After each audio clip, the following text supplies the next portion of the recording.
Alright, so what's up everyone and welcome to the Black Ops 6 beta. So it is currently 5:30 in UK and it's supposed to be going live at 6. But I just loaded up COD and it's let me in, so I'm hoping that it's gone live early. I haven't actually tested it yet, so this could be a very short play session. As I said in my previous video, I'm not actually going to be able to play this game tonight. I'm going to have to wait till tomorrow. But if it's live now, I can get a couple games in and get this video recorded for you guys for tomorrow. But as you can see, we're in the beta. We've got the menus here. It's just a matter of whether we can actually get into a game or not. So you know what? Fuck it. We're just going to find a match. Code of conduct. I suppose I have to agree to all this, don't I? So we've got a core mosh pit here or a training course. I'm not going to bother with the training course. I think that's mainly for the Omni movement, to be honest. Alright, so here we are in Black Ops 6. Oh my god, look at this. I can sprint in a full circle. What the hell? That's so weird. And I died. Okay, right, good start. Oh my god, this is mind-blowing. Like, this is...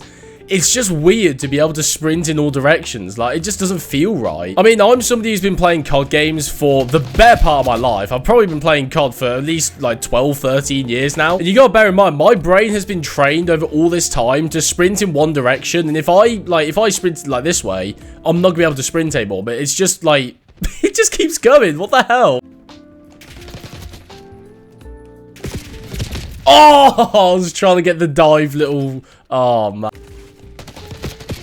Oh, my days, man. I swear everyone's gun is just better than mine. They're all using the Jackal PDW like me, but I swear theirs is just better. Okay, so it looks like you can't tack sprint in any direction. So you do still have a little bit of limitation on the movement, which I think is a good thing, to be honest. Like, it'd be a bit weird if you could tack sprint backwards. All right, I've got to admit, this map is a little weird. Like, the flow of this map doesn't feel natural. Like, it kind of just feels all over the place. Oh, okay. Right, we lost our first game, but we did join in progress, so, yeah, it's not my fault. Yeah, we got the winner's circle here, so I cannot wait to see people start... Oh. Okay, no, there's no dabs or anything. Yeah, I was going to say, I thought he was just going to start whipping on me. Yeah, I cannot wait for this to be like Black Ops 3 all over again, where people just start doing the most ridiculous... It's going to be even worse now, because you're going to have, like, TikTok and Fortnite dances. I bet they... Oh, no. Because Black Ops 3 was out at a time where TikTok dances and Fortnite dances weren't even a thing. But now we've got all that shit. It could be added to this game. Oh, no. It's going to be so bad. The menu music is an absolute banger, by the way. Holy shit. Oh, I like this part. Oh, get those frames in. Holy shit.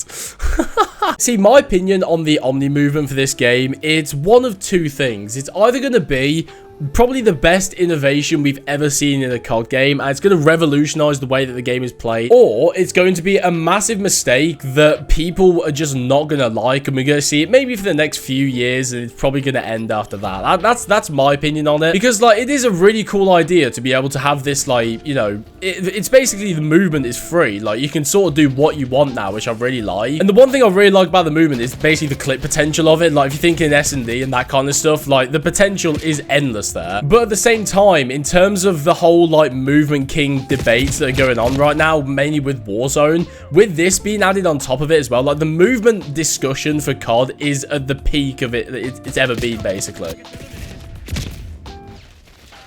He's shooting my body, bro. It's my second game. Fuck off. Oh! I was thinking I was going to dive around there and kill him, but he just came around as well. Yeah, as I was saying, I think the movement discussion, like I say, is at the peak it's ever been in COD. And to add this on top of it as well is going to make a lot of people unhappy. I just think it depends how it's played, mate. What the fuck? Why is this door closed? I think it matters how much of a difference it's going to make, and I don't know is basically going to be my honest answer. I don't know if it's actually going to even make a difference or not, or it's just going to make the game more fun. Because I will say straight off the bat, I really like the Omni movement for how fun it is to move and how freeing it is as well. Like, you know, especially with the dive as well. Being able to do that and shoot someone around the corner is going to be so much fun. What's happened to me, by the way? Have I just taken LSD? What the fuck? Whoa, wait, there's this whole... like, underground section. What the hell? And there's a vent as well, of course there is.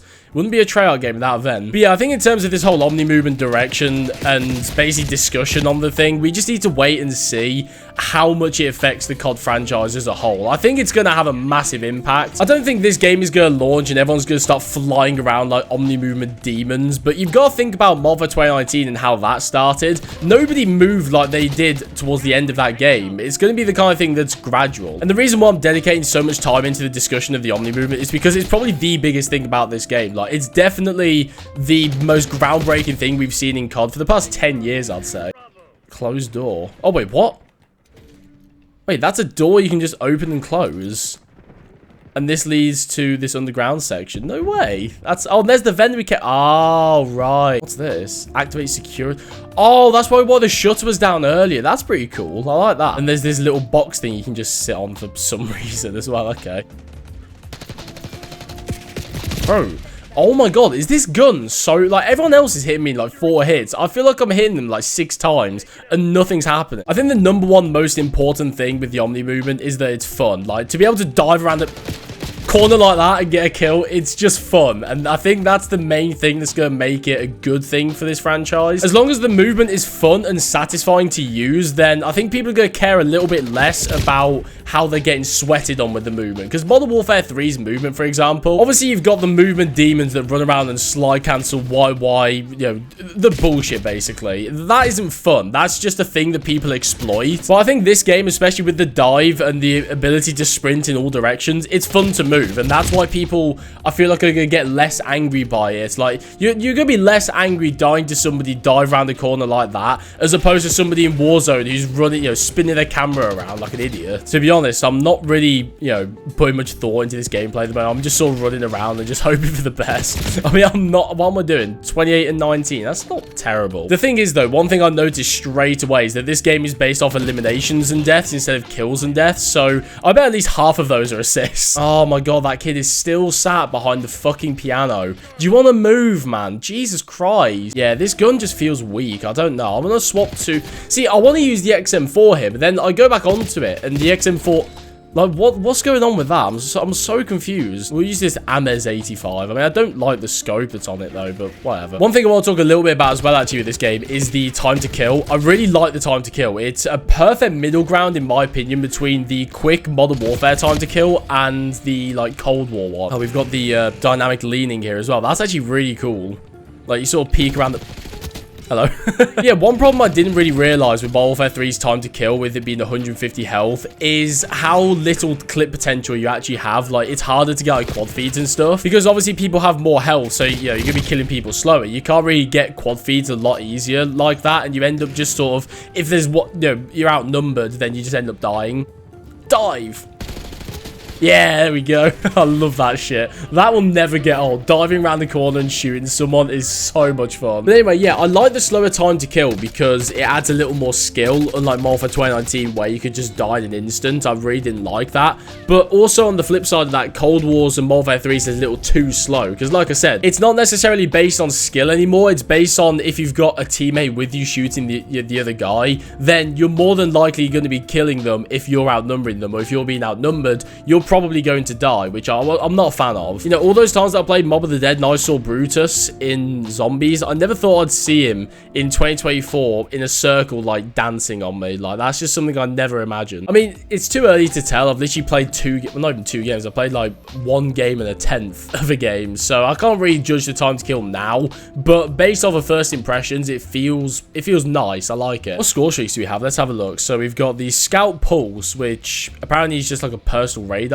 type thing, maybe. RCXD, UAV, CUAV, Watchdog, Helo, and Hellstorm. Hellstorm is 1200 score. That's quite high. A very small selection for the beta. I mean, I'm hoping they're just saving a lot of the score streaks for the full release of the game, and we're not just going to see an extra 3 more for the release. I'm hoping they've just given us a very small sample size here. And we've got customized here. We've got the emotes and sprays, which I'm so happy to see them come back, especially the sprays as well. I hope it's like Modern Warfare 2019 where you can spray your teammates. That'd be so funny. There we go. That's good for the first few games here of Black Ops 6. I'm going to be playing this a lot over this weekend. I'm going to be making a lot of videos. So if you want to see more from me, subscribe to the channel. Make sure you stick around. And yeah, I'll see you guys in the next one.